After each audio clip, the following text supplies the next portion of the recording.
6ನೇ ತರಗತಿಯ ಗಣಿತ ಅಧ್ಯಾಯ 2 ರೇಖೆಗಳು ಮತ್ತು ಕೋನಗಳು. ಈ ಪಾಠದಲ್ಲಿ ನಾವು ರೇಖಾಖಂಡಗಳನ್ನು ಹೋಲಿಸುವ ವಿವಿಧ ವಿಧಾನಗಳನ್ನು ಅರ್ಥ ಮಾಡಿಕೊಳ್ಳೋಣ. ಈಗ ಒಂದು ಕಥೆಯನ್ನು ಕೇಳಿ. ನೀವು ಸ್ಕೇಲನ್ನು ಬಳಸದೆ 2 ರೇಖಾಖಂಡಗಳನ್ನು ಹೇಗೆ ಹೋಲಿಸಬಹುದು? ಒಂದು ಸುಂದರವಾದ ಸಂಜೆ ಚಕ್ರವರ್ತಿ ಅಕ್ಬರ್ ತನ್ನ ಮಂತ್ರಿ ಬೀರಬಲ್ ಜೊತೆ ಅರಮನೆಯ ಉದ್ಯಾನವನದಲ್ಲಿ ನಡೆಯಲು ಹೋದರು. ಅವರು ನಡೆದುಕೊಂಡು ಹೋಗುತ್ತಿರುವಾಗ ಅಕ್ಬರ್ ತನ್ನ ಕತ್ತಿಯನ್ನು ಹೊರತೆಗೆದನು. ಅವನು ತನ್ನ ಕತ್ತಿಯ ತುದಿಯಿಂದ ನೆಲದ ಮೇಲೆ ಒಂದು ರೇಖಾಖಂಡವನ್ನು ಎಳೆದನು. ನಂತರ ಅಕ್ಬರ್ ಬೀರಬಲ್ಗೆ ತನ್ನ ರೇಖಾಖಂಡವನ್ನು ಮುಟ್ಟದೆ ಚಿಕ್ಕದಾಗಿ ಮಾಡಲು ಸವಾಲು ಹಾಕಿದನು. ಬೀರಬಲ್ ಏನು ಮಾಡಿದನೆಂದು ನೀವು ಯೋಚಿಸುತ್ತೀರಿ? ನೀವು ರೇಖಾಖಂಡವನ್ನು ಹೇಗೆ ಚಿಕ್ಕದಾಗಿ ಮಾಡುತ್ತೀರಿ? ಚತುರ ಮತ್ತು ಬುದ್ಧಿವಂತ ಬೀರಬಲ್ಗೆ ಏನು ಮಾಡಬೇಕೆಂದು ನಿಖರವಾಗಿ ತಿಳಿದಿತ್ತು.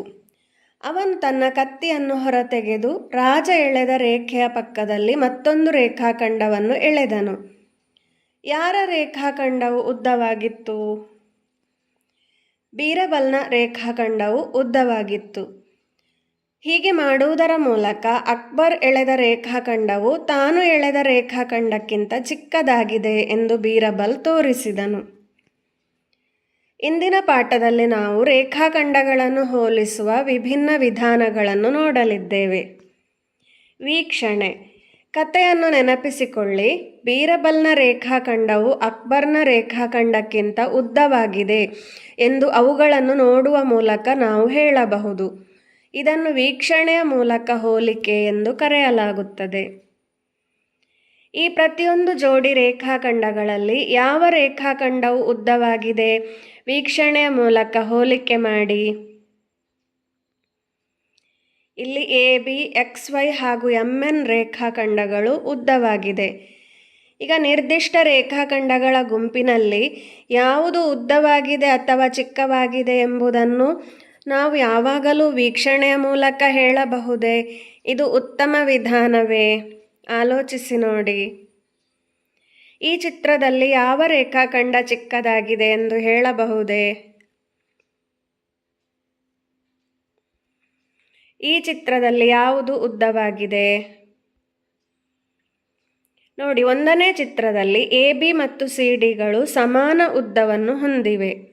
2ನೇ ಚಿತ್ರದಲ್ಲಿ PQ ಮತ್ತು RSಗಳು ಸಮಾನ ಉದ್ದವನ್ನು ಹೊಂದಿವೆ. ಬೆಂಕಿ ಕಡ್ಡಿಗಳು ಸಮಾನ ಉದ್ದವನ್ನು ಹೊಂದಿರುವುದರಿಂದ. ಈಗ ರೇಖಾಖಂಡಗಳ ಉದ್ದವನ್ನು ಹೋಲಿಸಲು ವೀಕ್ಷಣೆಯು ಯಾವಾಗಲೂ ಉತ್ತಮ ವಿಧಾನವಲ್ಲ ಎಂದು ನಿಮಗೆ ತಿಳಿದಿರಬಹುದು. ನಾವು ಬೇರೆ ಯಾವ ವಿಧಾನಗಳನ್ನು ಬಳಸಬಹುದು? ಒಂದು ವಿಧಾನ ಟ್ರೇಸಿಂಗ್ ಮಾಡುವುದು. ಜೋಡಿಯಾಗಿ ಕುಳಿತುಕೊಳ್ಳಿ. ನೀವು ಪ್ರತಿಯೊಬ್ಬರೂ ಒಂದು ರೇಖಾಖಂಡವನ್ನು ಎಳೆಯಿರಿ. ಉದಾಹರಣೆಗೆ AB ಮತ್ತು CD. ಟ್ರೇಸಿಂಗ್ ಪೇಪರ್ ಮತ್ತು ಪೆನ್ಸಿಲ್ ಬಳಸಿ ಅವುಗಳ ಉದ್ದವನ್ನು ನೀವು ಹೇಗೆ ಹೋಲಿಸುತ್ತೀರಿ? ಟ್ರೇಸಿಂಗ್ ಪೇಪರ್ ಬಳಸಿಕೊಂಡು ಒಂದು ರೇಖಾಖಂಡವನ್ನು ಟ್ರೇಸ್ ಮಾಡಿ. ಟ್ರೇಸ್ ಮಾಡಿದ ರೇಖಾಖಂಡವನ್ನು ಇನ್ನೊಂದು ರೇಖಾಖಂಡದ ಮೇಲೆ ಇಡಿ.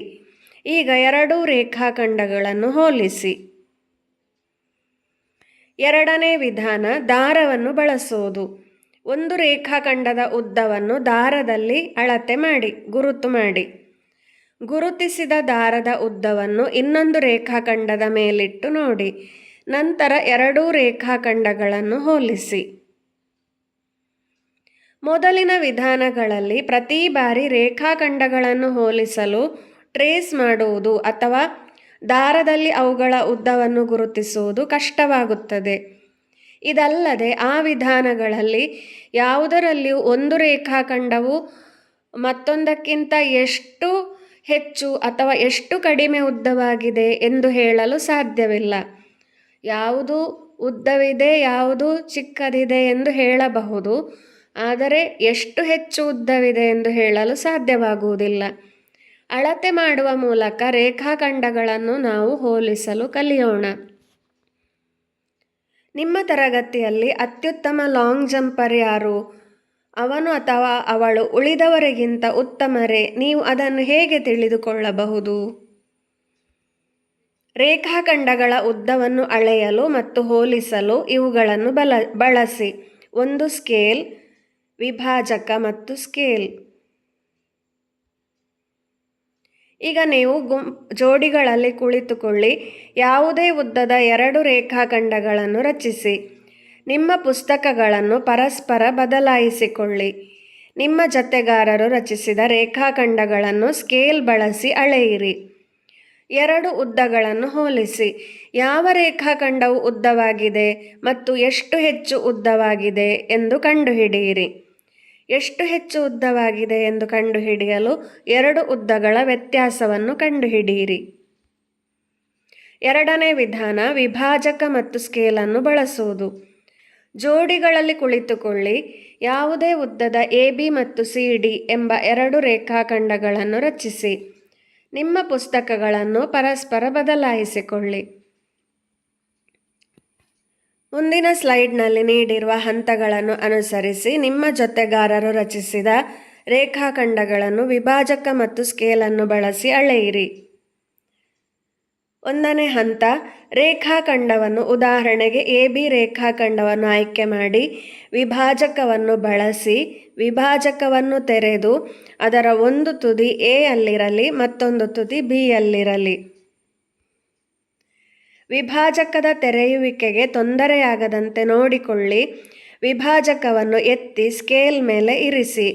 ಒಂದು ತುದಿಯು ಸ್ಕೇಲಿನ 0ಯ ಗುರುತಿನಲ್ಲಿದೆ ಎಂದು ಖಚಿತಪಡಿಸಿಕೊಳ್ಳಿ.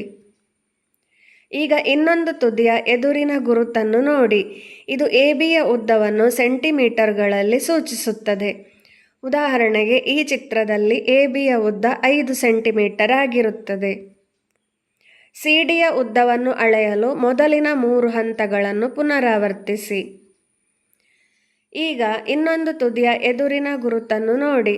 ಇದು CDಯ ಉದ್ದವನ್ನು ಸೆಂಟಿಮೀಟರ್ಗಳಲ್ಲಿ ಸೂಚಿಸುತ್ತದೆ. ಈ ಚಿತ್ರದಲ್ಲಿ CDಯ ಉದ್ದ 3 ಸೆಂಟಿಮೀಟರ್ ಆಗಿರುತ್ತದೆ. AB ಮತ್ತು CDಯ ಉದ್ದಗಳನ್ನು ಹೋಲಿಕೆ ಮಾಡಿ. AB ಸಮ 5 ಸೆಂಟಿಮೀಟರ್, CD ಸಮ 3 ಸೆಂಟಿಮೀಟರ್. ಈಗ ಯಾವುದು ಎಷ್ಟು ಹೆಚ್ಚು ಉದ್ದವಿದೆ? ನೋಡಿ, ABಯು CDಗಿಂತ 2 ಸೆಂಟಿಮೀಟರ್ ಹೆಚ್ಚು ಉದ್ದವಿದೆ. ನೀವು ಯಾವ ವಿಧಾನವನ್ನು ಹೆಚ್ಚು ನಿಖರ ಎಂದು ಪರಿಗಣಿಸುತ್ತೀರಿ? ಯಾವುದೇ ಒಂದು ರೇಖಾಖಂಡವನ್ನು ರಚಿಸಿ.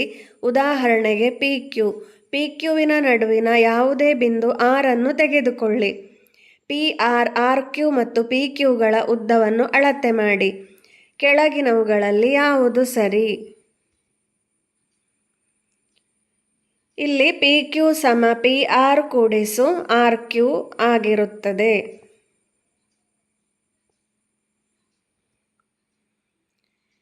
ಎರಡನೇ ಪ್ರಶ್ನೆ ನೋಡಿ. LMN ಎಂಬ 3 ಬಿಂದುಗಳು ಇದ್ದು MN ಸಮ 4 ಸೆಂಟಿಮೀಟರ್, LM ಸಮ 7 ಸೆಂಟಿಮೀಟರ್, LN ಸಮ 11 ಸೆಂಟಿಮೀಟರ್ ಆಗಿದ್ದರೆ ಈ ಬಿಂದುಗಳಲ್ಲಿ ಯಾವ ಬಿಂದು ಉಳಿದ 2 ಬಿಂದುಗಳ ನಡುವೆ ಇರುತ್ತದೆ?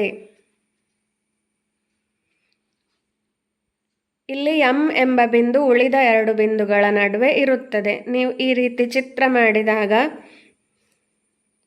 LN ಸಮ MN ಕೂಡಿಸು MN ಆಗಿರುವುದರಿಂದ M ಎಂಬ ಬಿಂದು ನಡುವೆ ಬರುತ್ತದೆ. L ಮತ್ತು Nಗಳ ನಡುವೆ ಬರುತ್ತದೆ.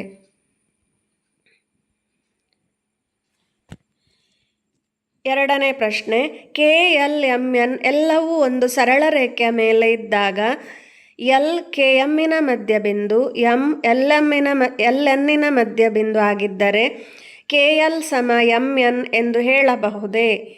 ಕಾರಣವನ್ನು ನೀಡಿ. L ಎಂಬುದು KMನ ಮಧ್ಯಬಿಂದು, ಆದ ಕಾರಣ KL ಸಮ LM ಆಗಿರುವುದು. M ಎಂಬುದು LNನ ಮಧ್ಯಬಿಂದು, ಆದ್ದರಿಂದ LM ಸಮ MN. ಆದ್ದರಿಂದ ಮೇಲಿನ 2 ಸಮೀಕರಣಗಳನ್ನು ನಾವಿಲ್ಲಿ ಹೋಲಿಸಿದಾಗ, ಇದನ್ನು ಮತ್ತು ಇದನ್ನು ಹೋಲಿಸಿದಾಗ KL ಸಮ MN ಎಂದು ನಾವು ಹೇಳಬಹುದು.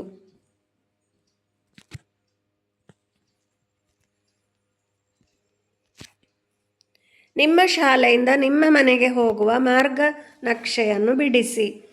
ನೀವು ದಾರಿಯಲ್ಲಿ ತೆಗೆದುಕೊಳ್ಳುವ ತಿರುವುಗಳ ಸಂಖ್ಯೆಯನ್ನು ಎಣಿಸಿ ಮತ್ತು ಗುರುತಿಸಿ.